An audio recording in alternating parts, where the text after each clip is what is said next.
En Tunisie, la nouvelle tarification au niveau de la facturation du gaz naturel et de l'électricité a des taux variant entre 12,2 et 16 pour les clients résidentiels et 15 pour les industriels a suscité la colère de la rue tunisienne et risque de mettre du plomb dans l'aile du budget des ménages tunisiens. Pourtant, c'est une mesure qualifiée d'indispensable par les économistes due à la situation économique du pays. En Tunisie, l'électricité et le gaz sont subventionnés par l'État. Le coût par mètre cube est d'environ 309 millim, mais il est vendu 205 et 240 millim en moyenne. Nous dépendons du gaz naturel pour produire de l'électricité, donc quand le prix du baril de pétrole augmente, tout augmente. Il y a aussi l'impact du conflit de la Russie et de l'Ukraine sur les prix qui a contribué à faire monter le prix du baril de pétrole. Et cela a affecté la valeur de la monnaie tunisienne, ce qui a conduit à une crise majeure en Tunisie, considérée comme la pire de son histoire.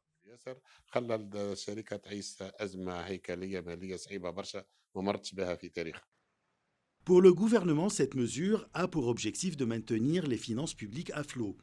Dans ce contexte, l'État affirme qu'il est vital de conclure un accord de prêt avec le Fonds monétaire international pour éviter un effondrement complet de l'économie. Cependant, l'institution financière réclame en contrepartie des réformes impopulaires.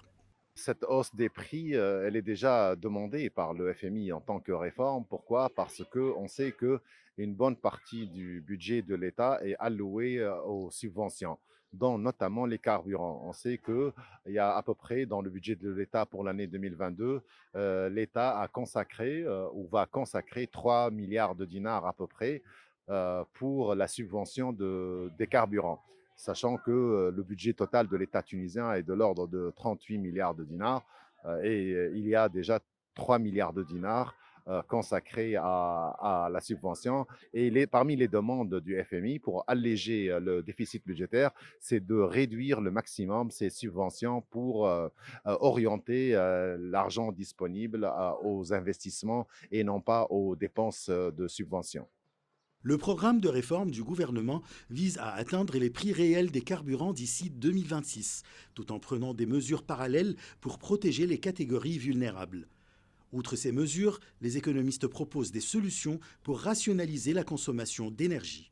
Il y a des réformes structurelles dans la compensation, dans les moteurs de croissance qui sont l'investissement et l'épargne.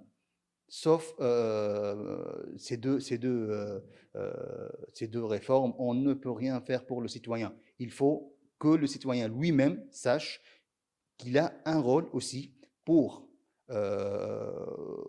savoir comment gérer son panier, gérer son budget, comment contrer l'inflation surtout.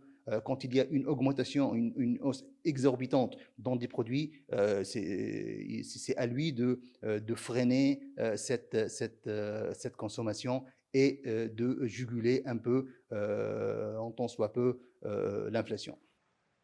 Les économistes estiment que la poursuite de la tendance à la hausse des prix freine toutes les tentatives officielles, en l'absence d'un programme visant à stimuler les investissements et à augmenter les taux de croissance. Achraf Massoud pour CGT1 français.